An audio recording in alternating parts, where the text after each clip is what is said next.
Ouais, ça fait. Bonjour Chitou, je suis trop contente de t'avoir aujourd'hui pour le podcast Divergent. On se connaît pas encore beaucoup, mais c'est ça qui est cool en fait, parce que du coup, je vais te découvrir en même temps que les auditeurs. Et déjà, merci en tout cas d'avoir accepté cette interview. Et la première question, ben, c'est la transition toute faite, puisque c'est ben, comment est-ce que tu te présentes aux personnes qui te découvrent? Bah, hello Sandra, hello tout le monde. Merci pour cet accueil chaleureux. Eh bien, moi, je suis coach holistique et business mentor pour les solopreneuses, c'est-à-dire les coachs et thérapeutes au féminin. Et Mhm, des solopreneuses qui sont en général atypiques et qui sont à fond tournées vers le cœur, qui ont des petits freins ou des problématiques, on va dire, communes en général, que je connais très très bien, puisque je suis passée par là moi-même. mhm, Et mon vraiment d'aider, ces femmes à vraiment s'aligner au niveau de leur business, avoir quelque chose qui soit fun et qui leur permette aussi d'être dans la prospérité. mhm. L'alignement, c'est quelque chose qui est super important parce que quand on est entrepreneuse, bah, justement, comment est-ce qu'on fait la part des choses? Comment est-ce qu'on endosse le côté entreprise et puis le côté, activité passion? Et le côté fun, méga important parce que le travail, bah, c'est sympa, mais autant que ça nous nourrisse aussi, que ça soit enthousiasmant, qu'on ait envie d'y aller hein, chaque jour en se réveillant de bonne humeur, parce que souvent, bah, on a quitté un job salariat, c'est pas pour non plus nous enquiquiner dans notre activité d'indépendante quand même. Donc, il y a des choses à faire, mais comment remettre un petit peu de fun là-dedans? Et prospérité, alors ça, tout le travail sur la notion d'argent, le rapport à ça, le rapport à la matérialité, la culpabilité qu'on peut avoir, le plafond de verre, hein, le plafond de rémunération qu'on se met et tous les stéréotypes liés à ça aussi, ça c'est mon dada. Parce que je suis passée par là, donc du coup, je comprends très bien cette thématique. Voilà. Donc philosophie d'affaires, c'est ce que je kiffe transmettre à toutes mes clientes maintenant. Hmm. Super intéressant. Du coup, ouais, je vois que tu accompagnes donc du coup vraiment ces personnes qui ont osé franchir, enfin quitter le salariat pour se lancer et qui derrière perdent un peu leur repère parce qu'ils sont plus du coup dans Mmh. la joie. Tu parlais d'alignement et de plaisir, etc. C'est ça? Et qui se retrouvent Oui, c'est donc du ça. coup, ouais, voilà, grâce à toi, à pouvoir reconnecter quelque part avec leur alignement, le pourquoi est-ce qu'ils ont fait tout ça et clarifier tout ça. C'est ça que tu fais? Ouais et ma spécialité, c'est vraiment les personnes qui sont en activité depuis un moment Hmm. et qui, justement sont dans cette force de résilience et qui ont cumulé plein de diplômes, plein de formations, plein de compétences parce qu'elles sont passionnées.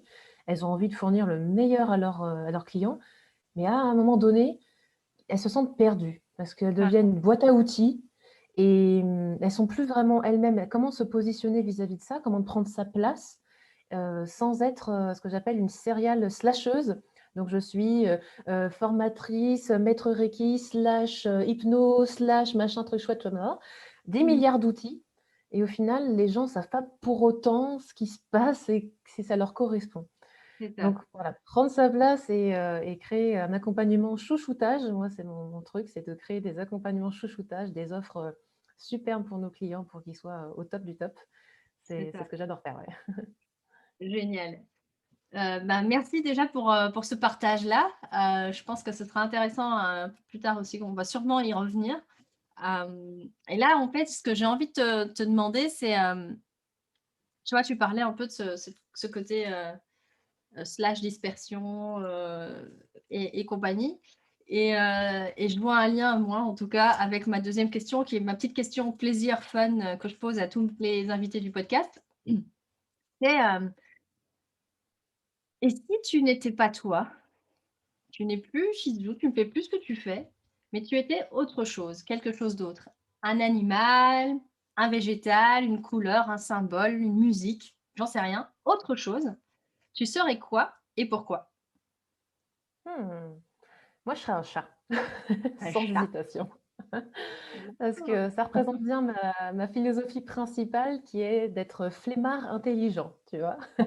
J'aime Donc beaucoup. c'est de se la couler douce, de se poupougner et en même temps aller droit au but quand il y a besoin, tu vois? Donc moi, je serais un chat et je serais peut-être un chat d'appartement d'ailleurs du coup, parce que tant qu'à faire, on peut s'occuper de moi et tout et puis ça a ce côté aussi, vachement indépendant, tu vois, le chat. Mmh. C'est très, très love-love, donc ça va vraiment, tisser des liens, émotionnels assez forts. Mais c'est bon, quand tu as envie de reprendre ton indépendance, tu vas faire ton truc de ton côté et il ne faut pas t'embêter, quoi. Tu vois ce côté-là? Voilà, ça Un serait petit paradoxe là que tu aimes bien chez le chat. exactement. Parce que pour moi, je suis dans vraiment ce côté, affirmation de soi, Mmh. tout en étant dans le partage et le cocooning et pour moi, les opposés ne peuvent cohabiter, tu vois? Mmh Voilà, mh, c'est un mmh. équilibre. Mmh. Ouais, qui sont pas vraiment des opposés, mais plus des complémentarités, c'est ça? Exactement, exactement. OK. Mmh. OK. Ben, merci pour le chat d'appartement du coup. Tant qu'à faire, hein. Ouais, tant qu'à faire. Non, mais c'est parfait. Mais du coup, bah, j'aimerais bien que tu m'en dises un peu plus sur l'histoire du chat d'appartement. Non, je rigole. Non, par rapport à toi, bah, le propos du podcast, c'est justement de permettre, aux personnes de se raconter et donc j'aurais envie que tu me racontes ton histoire. Tu la commences où tu veux, tu m'en dis Mmh ce que tu veux, tu la termines où tu veux également et on a le temps de t'écouter avec grand plaisir. Et bah, écoute, avec grand plaisir. Alors je dirais que, mon histoire, elle démarre avec une prise de conscience et une 1re transformation de vie qui s'est déroulée lorsque je suis entrée en première année de faculté. Parce que, depuis mon enfance, en fait, je suis en surpoids, alors je dis: «Je suis», d'ailleurs je ne suis plus, mais voilà, comme quoi, tu vois, ça reste. Donc j'étais en surpoids, j'ai fait des yo-yo pas possibles parce que donc, ma première nutritionniste, c'était à l'âge de 11-12 ans, je crois et j'ai fait des yo-yo pas possibles jusqu'à aller à l'obésité parce que je sais pas quoi, voilà. Donc au début, voilà, l'émotionnel était là et j'avais une chance, c'est que je réussissais pas trop mal à l'école et j'avais des lunettes. Donc j'étais un bon cliché ambulant, la risée de pas mal de monde, et surtout des garçons bien taquinants. On sait à quel point les enfants sont sympathiques et du coup, arrivée à la fin du lycée et ayant cette chance de changer d'environnement, j'ai pris une décision avec moi-même. C'est que je me suis dit: «OK, nouvel environnement, nouvelle possibilité de se réinventer». Mmh.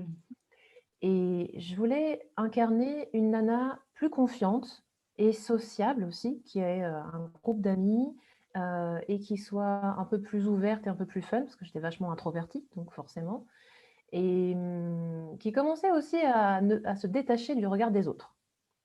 Gros critères, hein, j'avais des critères bien précis. Ça s'est pas fait du jour au lendemain, mais de cette décision, en fait, cette prise de conscience de ce qui Mmh. je voulais incarner, j'ai commencé à adopter l'attitude de la nana que je voulais devenir, en fait. Et du coup, à me rendre compte aussi de ce que je voulais pas devenir. C'est pas parce qu'on est, quelqu'un d'extraverti qu'on doit être là à sauter sur tout le monde et puis nanana, mais à mettre plus justement de fun là-dedans. Donc je me suis mise à faire des petits challenges avec moi-même et au fur et à mesure, ben voilà, ça s'est installé. J'ai pas eu un énorme groupe d'amis, mais je me suis fait un groupe d'amis, solide et j'ai trouvé ce compromis-là super et cette transformation-là, eh bien, j'en avais pas pris conscience avant plusieurs années, ensuite et même quand j'ai commencé à accompagner des gens, donc du coup après mon doctorat, quand est-ce que j'ai accompagné? Bah, depuis 2014, hein, donc tu vois, bien, bien après. Je me suis aperçue qu'en fait, ce truc-là, bah, c'était pas donné à tout le monde et quand je suis rentrée en formation de coaching, bah, oui, je me suis aperçue que, la confiance en soi, c'était un travail qui était pas évident et par où on commençait et tout. Donc je m'appuie beaucoup sur cette histoire personnelle parce que du coup, on c'est pour illustrer le fait qu'on ne naît pas en étant super confiante, leader de sa vie et cetera, tout ce qu'on peut voir sur YouTube. On le devient en fait et Mmh. surtout en s'autorisant des petits paliers et cetera, et cetera, et cetera. Donc voilà, ça c'est une histoire qui aussi, a fait que ça a attiré pas mal de monde inconsciemment. Je n'avais pas conscience de cette particularité. Ça a attiré des personnes qui justement, recherchaient ça, recherchaient ce miroir en elles-mêmes et donc j'ai aidé pas mal de monde comme ça inconsciemment, là-dessus. Et donc ce rapport à la nutrition, bah, était bien ancré en moi. Donc c'est pour ça que quand je me suis plus retrouvée dans le métier de la recherche que je faisais, je me suis dit: «OK, qu'est-ce que tu veux réellement? Est-ce que c'est seulement contribuer à la connaissance et au savoir, mondial? Ou est-ce que c'est justement aider les gens à intégrer cette connaissance en eux et en faire quelque chose au quotidien?» Forcément, c'était cette réponse-là et donc je me suis dit: «Bon, bah, comment tu aides les gens maintenant?» Eh ben, avec la nutrition, forcément. Puisque moi, j'avais commencé à me réconcilier avec, C'est ça. j'avais vu tout l'impact là-dessus, et en plus, j'étais passionnée de sport, et particulièrement de la culture physique. Alors, à cette époque-là, on va dire, quand on était quoi, donc en 2013, je remarquais qu'en salle de sport, les gens faisaient tout et n'importe quoi au niveau de la nutrition. Il n'y avait pas encore ce phénomène de fit boy, fit girl, etc., qu'on voit maintenant. Il y avait très peu de connaissances, c'était vraiment des connaissances des années 70, tu vois. Et je me suis dit, ok, ouais, c'est la nutrition sportive que je veux. Parce que moi, je lisais l'anglais, j'avais cette chance-là, j'avais lu plein d'études à l'américaine et tout. Donc, je connaissais toutes les notions de nutrition sportive. Je me suis dit, ok, je vais aller creuser là-dedans. J'ai passé un diplôme et tout, blabla. Et je me suis installée comme ça. Et je me suis dit, impact de l'émotionnel aussi quelque part. Donc, la naturopathie, voilà. Et c'est là que j'ai commencé effectivement à manger pas mal de formations dans tous les sens parce que je voulais apporter le meilleur à mes clientes et j'attirais justement une population éminemment féminine qui avait envie d'avoir plus d'estime d'elle-même, tout simplement. Et c'est là où c'est génial parce que, je ne sais pas si tu as remarqué, mais on rencontre toujours les personnes au bon moment qui nous font croître et en même temps qui nous mettent sur notre chemin de mission de vie. Si tant est qu'on ait cette vision-là, parce qu'évidemment, on peut ne jamais se rendre compte de quoi que ce soit, mais comme moi, j'ai toujours été dans cet esprit de tirer le meilleur parti de chaque chose et de chaque rencontre, bah, ça m'a mise sur ma voie au fur et à mesure, quoi. Et deuxième transformation massive, ça a été au bout de 3 ans, quand j'ai réalisé que je galérais dans mon activité professionnelle. Parce que là, je vous raconte le truc tout papillonnant, tout rose, tout machin. Mais en fait, ce qui s'est passé, c'est que je faisais des hauts et des gros bas dans mon activité. Et je suis arrivée à un moment donné où j'étais crevée. Et je suis retombée à 600 € par mois. Je ne vivais plus de mon activité. Alors que j'étais capable de gagner 1800, enfin, tu vois, un truc décent, etc. Mais à coup de grandes rames sorties et puis d'efforts et de Mhm. je comprenais pas ce qui galérait et pourtant mes clientes étaient contentes. Qu'est-ce qui faisait que? Nanana. Grosse remise en question, blackout, je vais même dire. Et c'est là où du coup, il a fallu que je prenne une grosse décision. C'est soit d'arrêter et de retourner dans la recherche, hein, puisque j'avais mon diplôme, donc pourquoi est-ce que je me faisais suer pour rester polie avec ce truc-là, tu vois? Ou alors, je choisissais d'investir dans mon rêve. C'est le truc que j'avais jamais fait. Parce que pour moi, n'ayant pas guéri mes blessures avec l'argent, j'avais jamais d'argent pour investir en quoi que ce soit. Donc j'avais fait plein de formations, mais tu sais, en petits morceaux, spécialisée dans la méthode machin, et puis dans le webinaire truc, et puis voilà, moi je suis une geek, j'aime bien regarder plein de trucs sur Internet.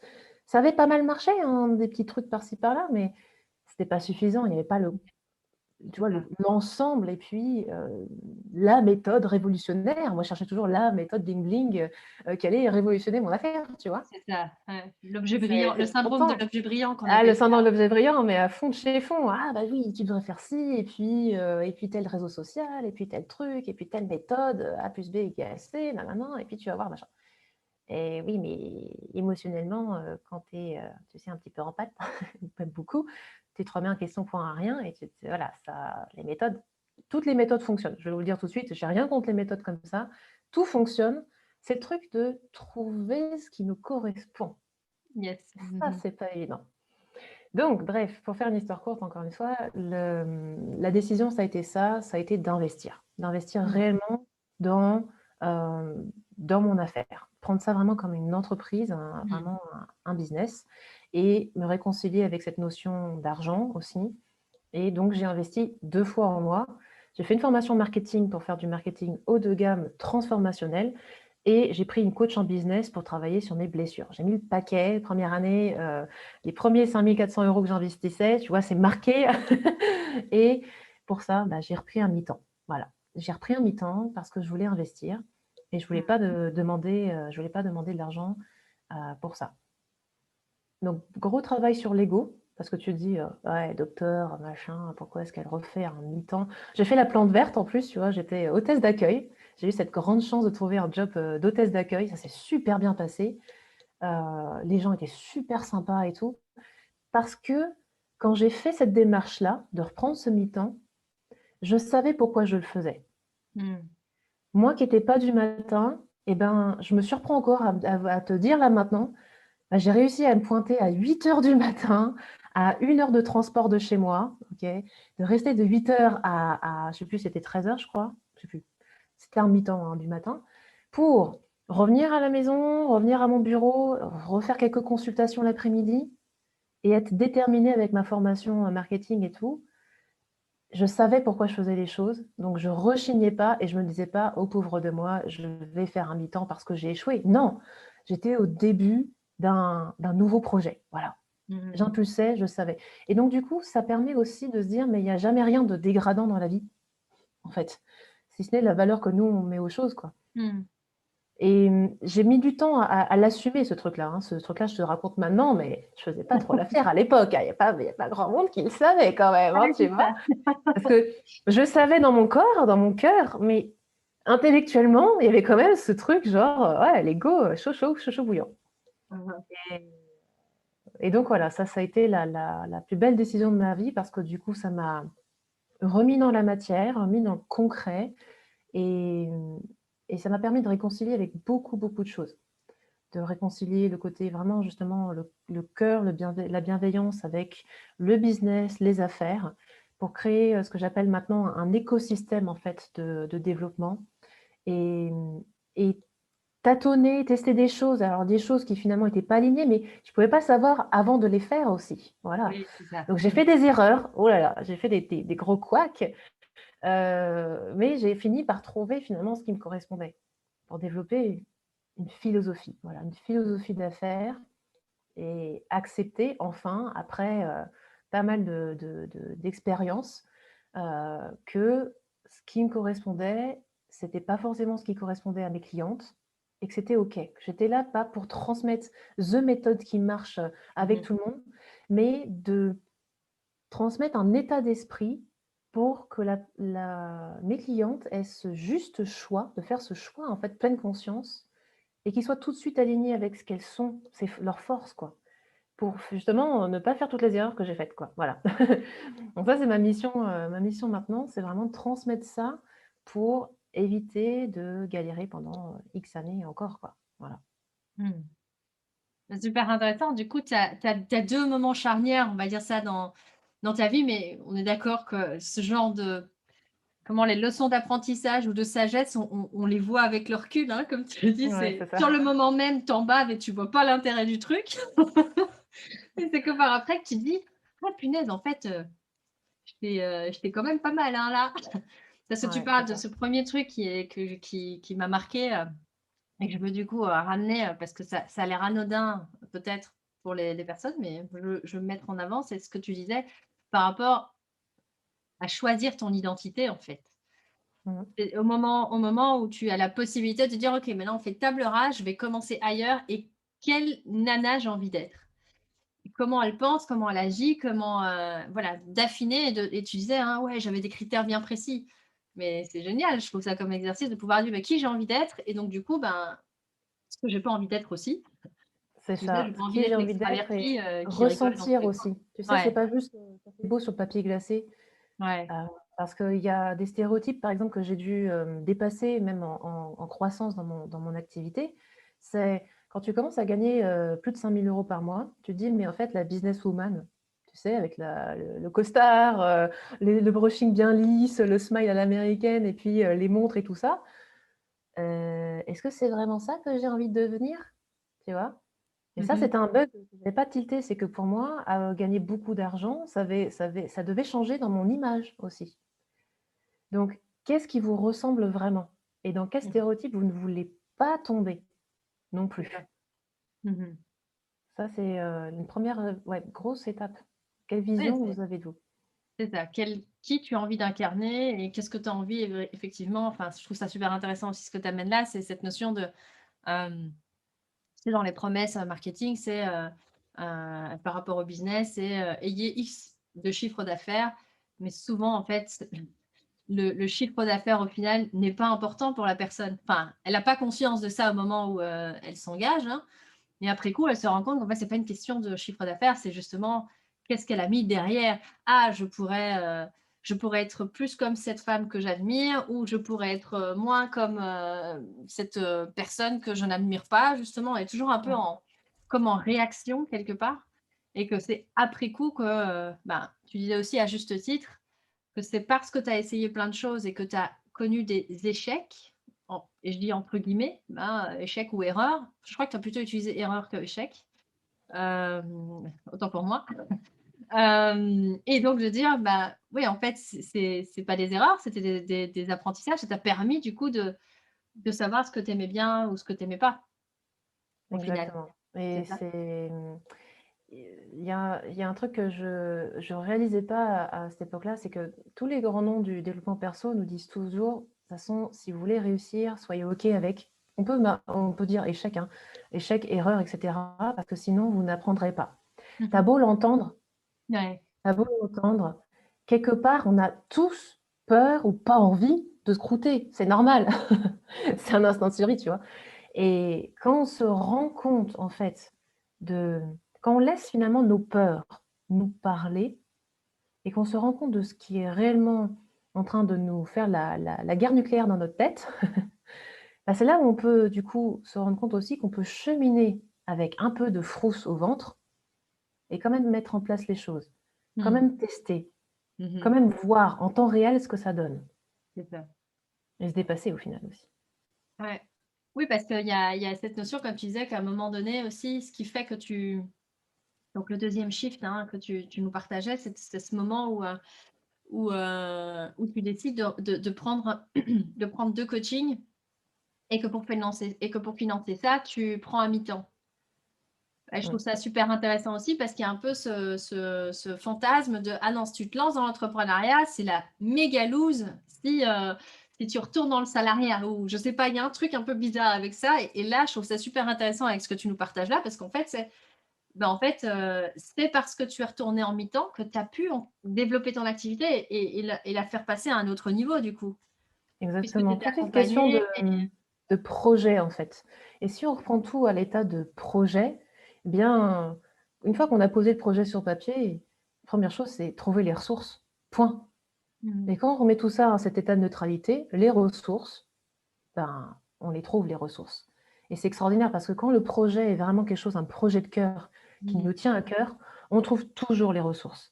c'est Moi, je ça. suis bluffée, par mes clientes qui actuellement, donc maintenant que je fais du coaching haut de gamme, trouvent toujours les ressources pour investir dans leurs rêves et dans leur transformation. Voilà, Mmh, tout est possible. C'est juste mmh. une question de négociation avec son cerveau, en fait. Oui, tu parlais des peurs, hein, c'est ça, c'est d'arriver à, j'ai une de mes amies comme ça qui dit, «Tremble mais avance». Oui, c'est ça. Voilà, Trembler mais oser, ouais, j'adore. ouais, C'est c'est un ça bouquin que je et recommande d'ailleurs.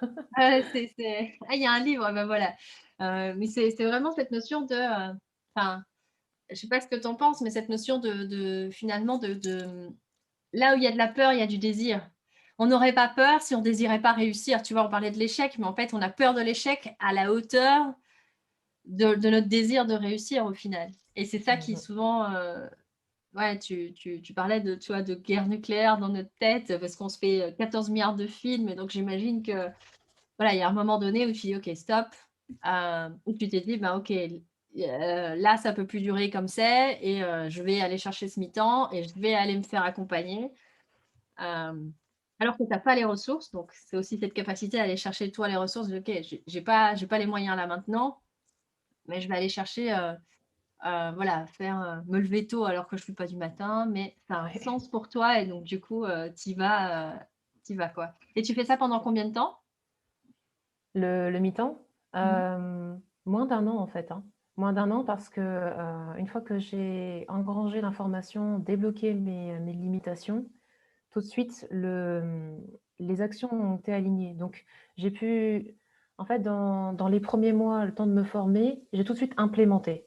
Pour moi, l'information sert à rien si on la met pas en application.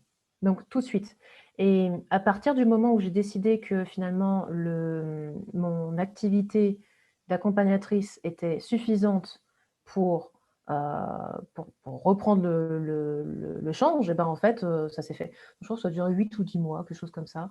Le temps de finir le contrat en fait, puisque forcément j'ai dit: «Non, moi je veux pas de CDI, hein. Ouais, c'est ça, Je veux un truc d'intérim quoi». c'est Ça m'a ça. forcée aussi à me Mmh. dire: «Bah, c'est ponctuel, ça n'est qu'un financement». C'est ça. Donc, pour rester en dynamique, parce que ça aussi, c'est le piège, c'est que quand on retourne en zone de confort Mmh. et qu'on a accepté que, oui, mais on n'accepte pas que non plus, tu vois, c'est juste équilibre, encore une fois. C'est C'est un ça. plan de financement, c'est pas une zone de confort. Et c'est ce qui nous permet aussi de rester en puissance. Et Mmh. je vous le dis vraiment avec le plus d'humilité possible parce que j'avais pas conscience de ça à l'époque, hein. Je vous dis Ouais, ça ouais. maintenant, je fais de la fanfaronne, mais et c'est récent, hein, c'était il y a 2 ans et demi, quelque chose comme ça, hein. OK? Mmh. Donc c'est une force qu'on a tous en soi de se projeter sur ce qui nous anime, ce Mmh. que vraiment nous ça vient du ventre, en fait. C'est quelque chose qui nous met en mouvement. Et j'adore ce mot d'ailleurs, animation, parce qu'il y a cette notion de motion, de mouvement et anima, en latin, c'est l'âme.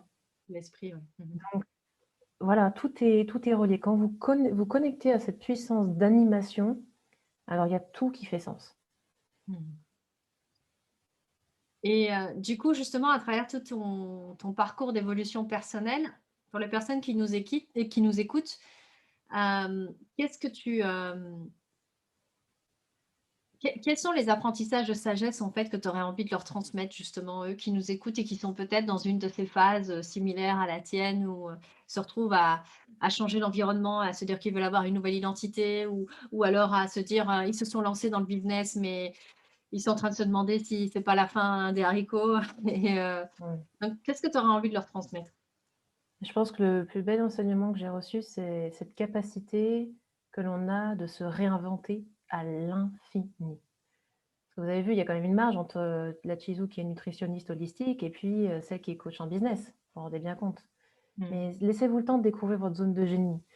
Parce que, si j'avais pas été thérapeute à galérer avec mon activité, j'aurais pas vu tout ce que c'est aussi de cette puissance de résilience, d'apprentissage, d'intégration et d'application.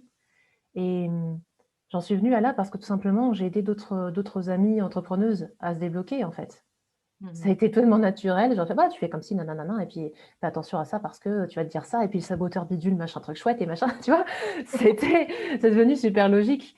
Donc il y a une effectivement, il y a une grande, grande marge, mais cette possibilité de se réinventer, elle est juste extraordinaire. Mmh. Donc si là, actuellement, ça galère, c'est peut-être que justement, vous avez besoin de revenir à votre anima et à ce qui vous passionne et à votre zone de génie. Le truc que vous faites sans effort, vous vous rendez même pas compte que vous avez une super compétence de ouf malade. C'est ça le truc. C'est Se ça qui reconnecter à ça, c'est dingos en fait. Et ça, on n'arrive pas à le faire tout seul. Je vais être honnête, honnêtement, enfin, le faire tout seul, c'est très difficile. C'est possible, hein, tout est possible, évidemment, mais on a besoin d'un regard extérieur qui nous fasse réaliser et surtout prendre conscience de ça, creuser ça. mmh. Donc vraiment réaliser la zone de génie que vous avez, cette capacité de vous réinventer, que vous n'êtes pas un arbre, comme dirait Jim Rohn, hein, vous pouvez vous déplacer, clôturer quelque chose, redémarrer de zéro, hein, il n'y a aucun problème et vous pouvez redémarrer autant d'entreprises que vous voulez aussi. On a cette chance-là, hein, en France et peu importe le pays d'ailleurs, si je me trompe pas, on a cette capacité. Et aussi cette notion de frousse. Depuis que je suis jeune, mon père me disait toujours gentiment: «Ouais, Chizo, tu es une sacrée froussarde, toi». Gentiment, hein, parce que malgré la frousse, ben, j'ai appris quand même à dépasser cet état de peur Mmh. et à à y aller. Mmh. À y aller parce que quand on réalise finalement, hem, tout le pire qui pourrait se produire, et ça peut être un petit exercice que vous pouvez faire très facilement, c'est: «OK, tu as peur de quoi? Et au pire, il se passe Et quoi?» c'est ça. Mmh. Et posons-nous la question ensuite, si ça se passe, est-ce que tu arriverais pas à gérer? Parce que tu Mmh. es pas obligé de gérer tout seul en plus. C'est ça qui est génial, c'est que tu peux faire appel à des personnes dont c'est la zone de génie de travailler là-dessus aussi. Donc au pire, du pire, du pire, du pire, on peut toujours rebondir, s'adapter, apprendre un nouveau truc ou demander à quelqu'un. Mmh. Et quand on a cette optique-là, déjà un qu'on n'est pas obligé de tout gérer et que 2 des solutions existent toujours, et ben là, l'anxiété se calme parce qu'on n'est plus en anticipation, on envisage déjà dans le présent ce qui pourrait nous aider. ou alors on oublie parce qu'on s'est déjà, voilà, on s'est rassuré le cerveau, et donc du coup on se met en action et puis point, voilà, tu vois, on n'a pas besoin de se prémunir non plus pendant des milliards d'années, quoi. Oui, c'est ça.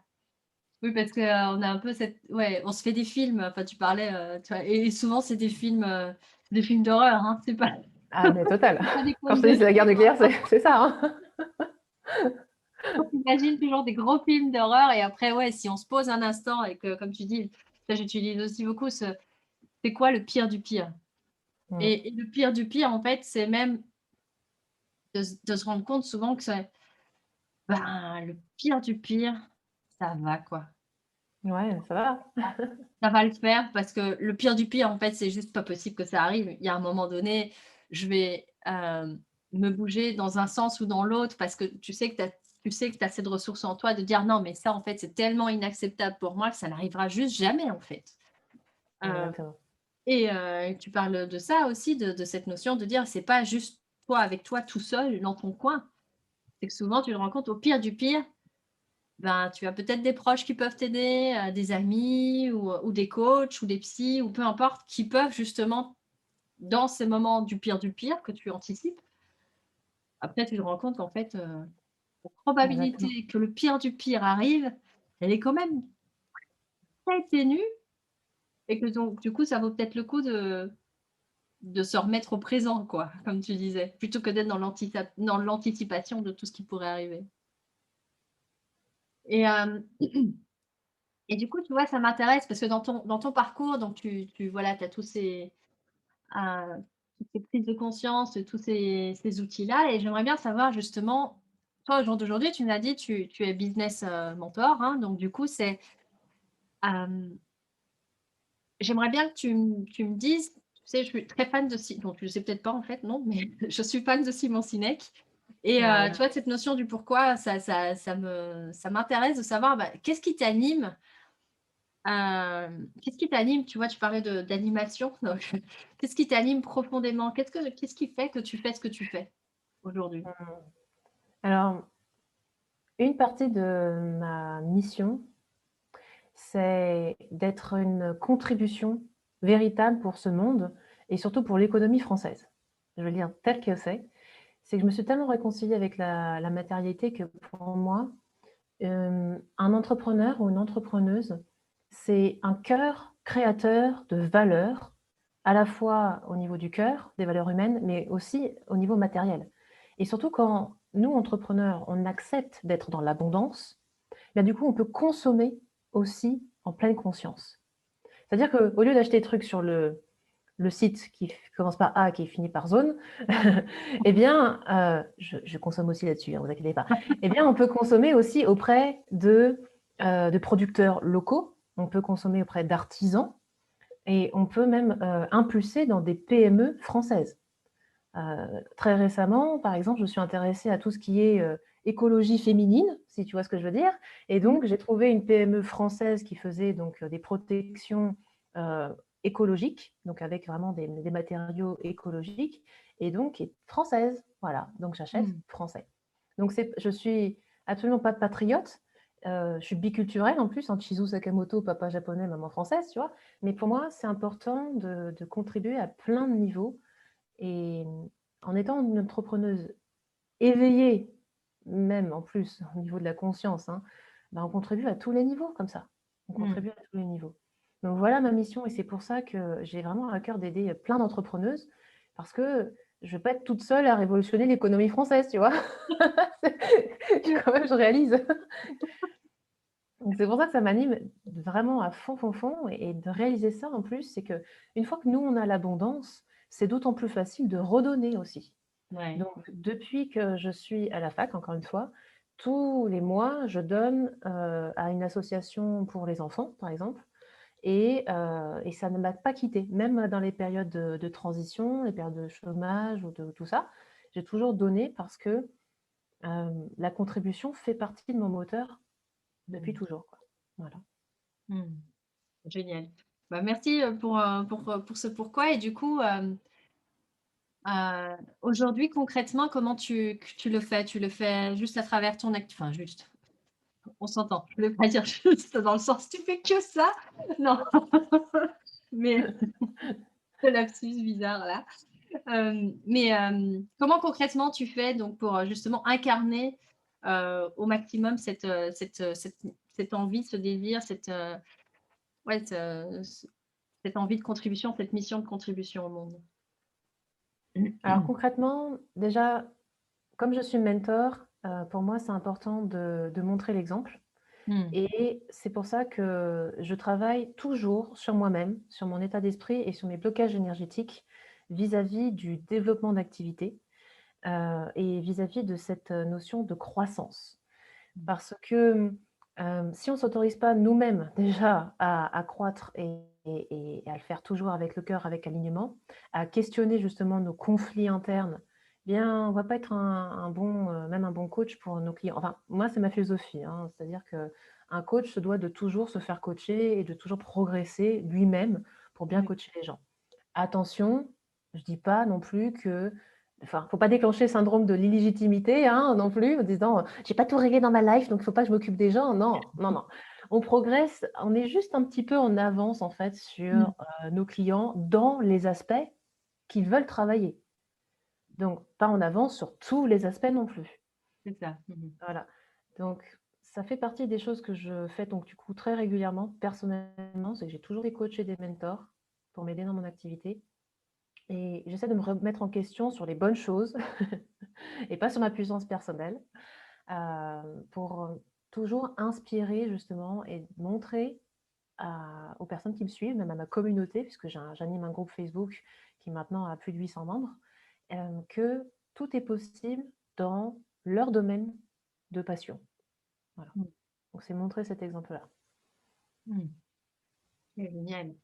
Et donc du coup, donc aujourd'hui, donc tu as une communauté qui te suit, tu fais donc tu mentors, des entrepreneuses, qui recherchent l'alignement et la prospérité. J'ai bien remarqué, que c'était parce qu'il y a un peu ce truc hem, dès que tu as parlé énergétique et donc du coup, ça me fait penser un peu à ce schéma classique de si on est dans la relation d'aide, dans l'énergétique, dans je ne sais pas quoi, qui est dans la contribution, il y a comme un je sais pas si tu as remarqué, il y a comme un tu parlais de blocage et tout ça, mais il y a Mmh. comme une sorte de cause à effet bizarre, qui dit que, bah, si tu es dans la contribution et dans l'altruisme, ben, tu peux pas, justement, tu parlais de prospérité, tu peux pas bien gagner ta vie, sinon, ben, en fait, c'est que tu es pas vraiment, tu es pas dans le bon camp, tu vois, quelque part. Exactement, oui. Ouais, Est-ce ouais. que c'est quelque chose que toi tu observes aussi chez tes Ah clients? bah, le sacrifice, hein, je peux te dire que c'était puissant chez moi, hein, OK, et ça me revient de temps en temps aussi, hein. C'est pas parce qu'on travaille sur une blessure que ça revient plus, hein.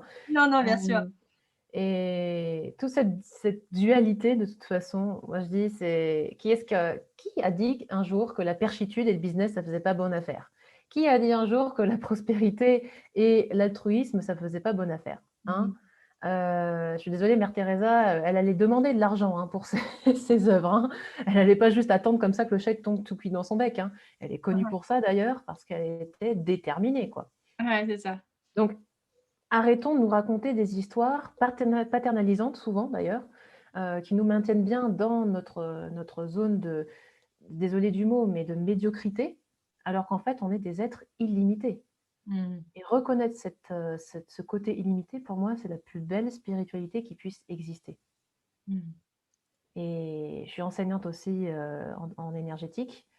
Je transmets des outils énergétiques à mes clientes très souvent et à chaque fois, je leur dis toujours: «Dès qu'il y a quelque chose de dogmatique, remettez-le en question» et moi, je vais essayer de vous transmettre ça de la manière la plus ouverte possible pour que vous soyez à fond dans votre intuition et dans votre cœur, pour que vous ne rentriez jamais dans des dogmes et dans des interdits.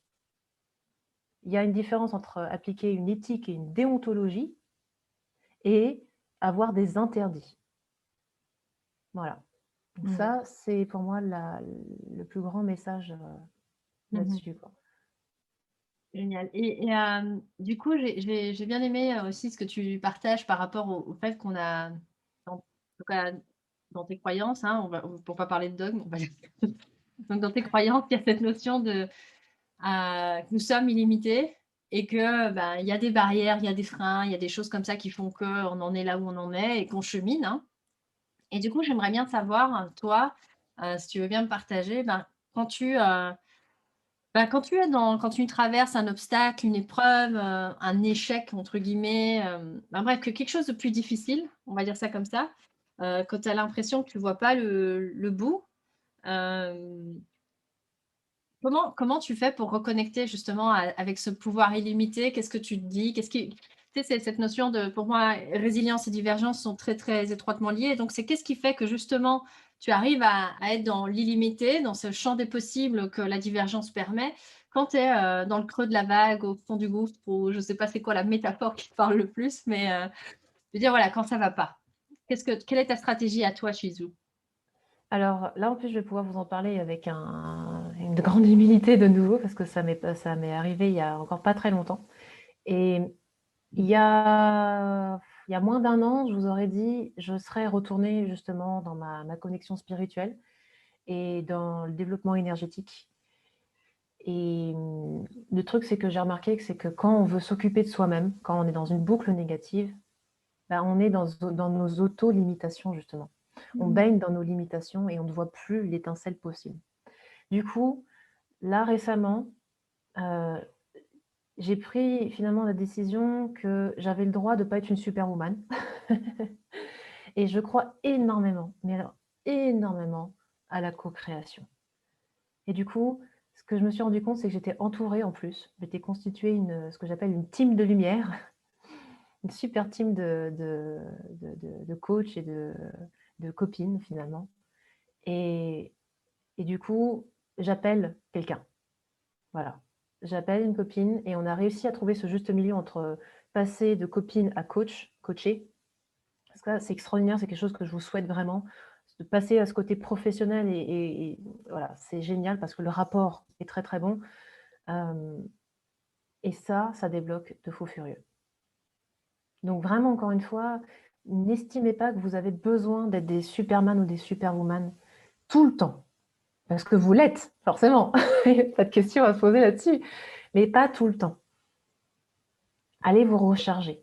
Même Superman, il a besoin du soleil, hein, pour se recharger de toute façon. Donc, n'hésitez pas à vous recharger avec des personnes chères qui vous comprennent, et cetera. Donc, dans votre évolution, peut-être que justement, vous pouvez chercher ça, ce que Mmh. j'appelle la tribu de lumière. Des personnes qui sont branchées comme vous, qui sont en mode superwoman et puis de temps en temps dans le creux de la vague aussi, pour vous soutenir, faire des échanges comme ça et construire une vraie relation qui dure dans le temps aussi et qui vous permette d'évoluer tous ensemble. Comme ça, vous évoluez, la personne en face, elle évolue, tout le monde évolue. Mmh. Et ça se retranscrit d'ailleurs dans mes coachings parce que finalement, je forme mes futures slash concurrentes, d'accord. Des personnes qui vont faire la même chose que moi parce que je suis dans un esprit de transmission aussi Mmh. et que ça va me retourner. C'est un passage de flambeau et en même temps un échange qui se fait. Donc pour moi, finalement, je pourrais vous dire, voilà, développez-vous énergétiquement, spirituellement, votre reliance, et cetera. Mais j'avoue, quand on est vraiment au fond du trou, la lumière, elle se trouve pas forcément toute seule comme ça dans son coin. Sortez de votre grotte, quoi. Vraiment, sortez de votre grotte. OK, donc si j'entends bien, en fait, ta stratégie à toi, en tout cas au jour d'aujourd'hui, tu me dis que voilà, fut un temps, tu t'aurais encouragé à se reconnecter à plus grand que soi, j'entends et cetera, pour ressortir, mais que tu dis: «Bah, il y a quand même une limitation», c'est que, Bah, bah, c'est l'état d'esprit dans lequel on est. quoi, il y a comme un blocage, là-haut. Hem Et du coup, donc ta stratégie là, ta nouvelle stratégie, on va dire que tu as développée, que tu vois qui fonctionne pour toi, c'est d'aller, j'ai envie de parler de faire un appel à un ami ou un truc comme ça, de se dire: «OK, je vais chercher une personne qui va me permettre de voir».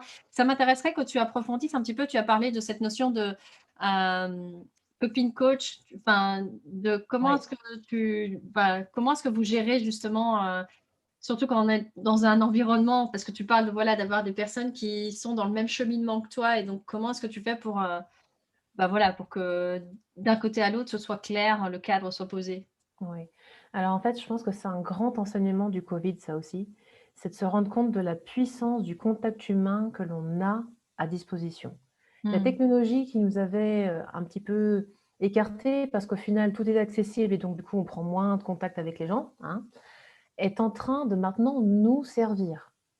Et ça, c'est quelque chose qui est incroyable parce que du coup, ça nous permet de ne jamais être seuls.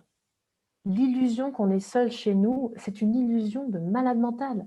On a une liberté incroyable, incroyable. Et déjà, se rendre compte de ça, c'est génial parce que ça veut dire que vous pouvez vous faire des copains et des copines à l'autre bout de la terre. Et d'ailleurs, tous mes thérapeutes, je les consulte à distance. Voilà, donc ça c'est fait. Mon hypnothérapeute, elle était au Mexique. Voilà, on peut vraiment s'amuser avec l'internet. Donc du coup, créer du lien, c'est facile. En Mmh. plus, moi je rejoins toujours des réseaux parce que j'ai besoin de ce contact humain. Je suis comme ça.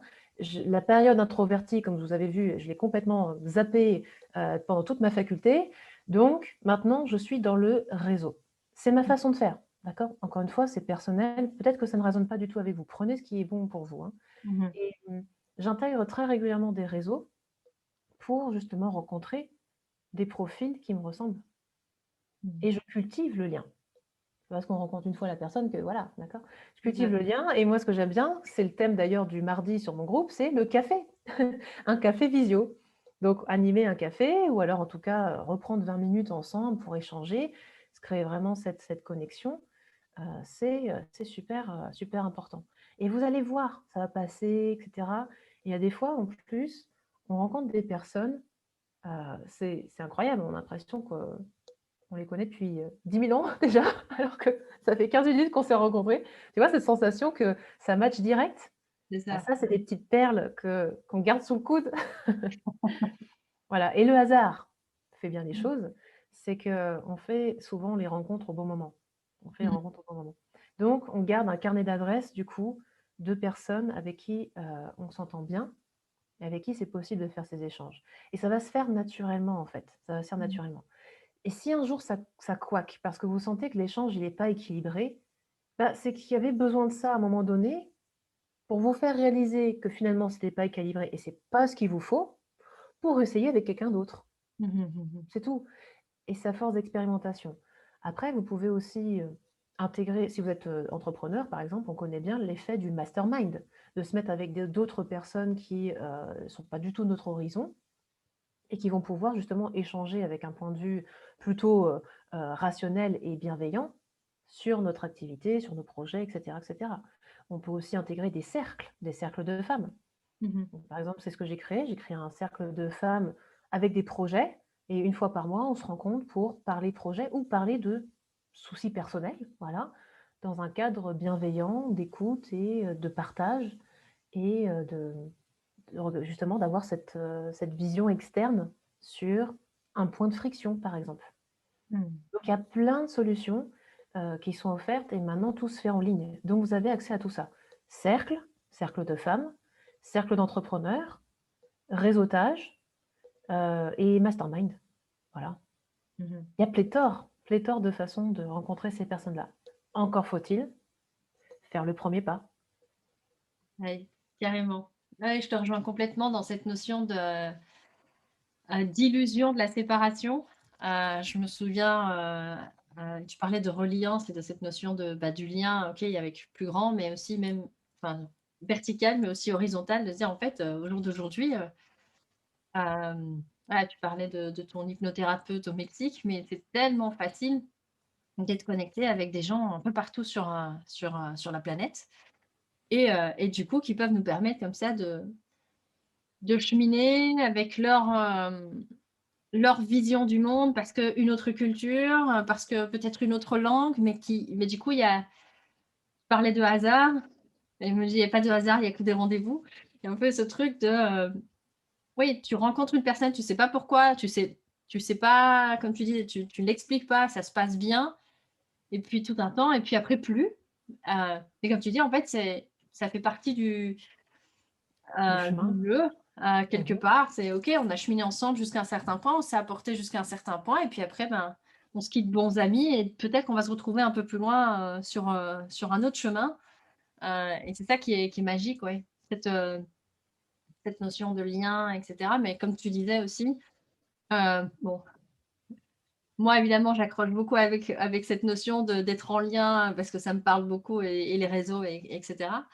Mais effectivement, comme tu disais, peut-être que c'est une réalité qui marche pour nous 2, mais que pour quelqu'un d'autre, ça marcherait pas et c'est OK aussi. C'est que chacun puisse prendre, ce qui fait sens pour lui, quoi, quelque part. Oui, c'est ça. Moi, je crois énormément au contact humain et que, oui, on doit peut-être quelque part, de temps en temps, recréer ce contact humain, derrière les réseaux sociaux et tout et c'est OK, ça s'apprend, hein, c'est comme tout. Il y a une phrase que j'aime beaucoup, c'est: «Toutes les personnes qui font partie de notre vie, y compris notre famille, on l'a forcément rencontrée pour la première fois, une fois dans notre vie. On a forcément rencontré nos parents pour la première fois à un moment donné de notre vie. Pareil pour nos frères et sœurs, pareil pour les cousins, et cetera et c'est pas toujours dans les meilleures conditions, hein. Est-ce qu'on parle de la naissance? Quand on se cachait derrière les jupons de la maman, tu vois? On a toujours été trop timide ou pas voilà, le premier contact, c'est vrai que c'est un réapprentissage qu'on peut faire parce qu'on a tous cette capacité-là. C'est Mmh. naturel. C'est ça. Génial. Bah, écoute, j'aurais envie de te demander maintenant après cet échange-là qu'on a eu toutes les 2, c'est, justement si, tu parlais de ton envie de contribuer et cetera et du coup ça m'évoque, comme dernière question, pour l'interview, c'est de dire: «OK, si demain il devrait rester plus rien, si ce n'est une feuille blanche, avec un message que tu aurais envie de transmettre, ou peut-être 2 ou 3, allez». Mais quels seraient les messages que tu aurais envie de transmettre absolument à propos voilà, de ce que toi tu as vécu et ce que tu vis et ton expérience à toi et que nos auditeurs peuvent, comme ça, en avance, en profiter? Mmh. Le message de la page blanche, bah, justement, ce serait juste toute cette écriture, en fait. C'est qu'est-ce qui te passionne? Qu'est-ce qui t'anime? Et en considérant que tu peux tout faire, tout incarner, par quoi tu as envie de commencer? Donc qu'est-ce qui te passionne? Qu'est-ce qui t'anime? Tu fais une distinction entre les 2 du coup? Ou Ouais. non? Ah! Parce qu'on peut être passionné intellectuellement et émotionnellement et par contre, on ne peut être qu'animé par le cœur et le corps. D'accord, OK. Merci pour la précision du coup. Donc qu'est-ce qui te passionne? Qu'est-ce qui t'anime? Anime?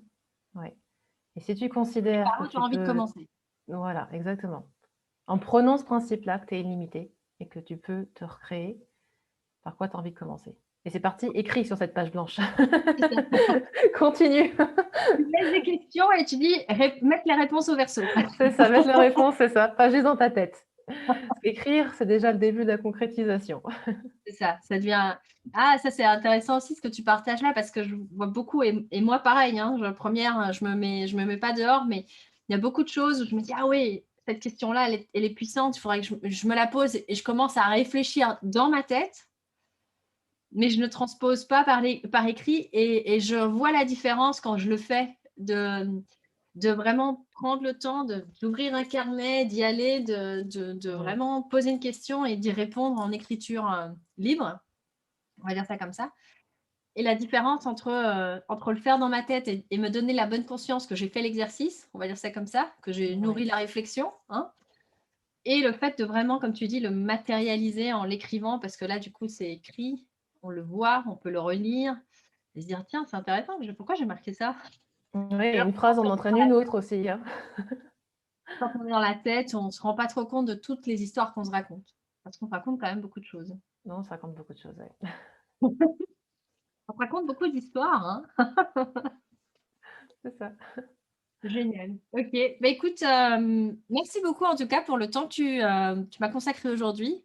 J'ai pris beaucoup de plaisir à t'écouter aujourd'hui et puis, à voir, justement ces différentes étapes de ta vie et les enseignements que tu en as retirés. Donc merci, d'avoir fait partie des divergents et il me reste plus qu'à te dire, du coup à très, très bientôt. Bah, merci pour ce merveilleux échange et merci à tous pour votre écoute.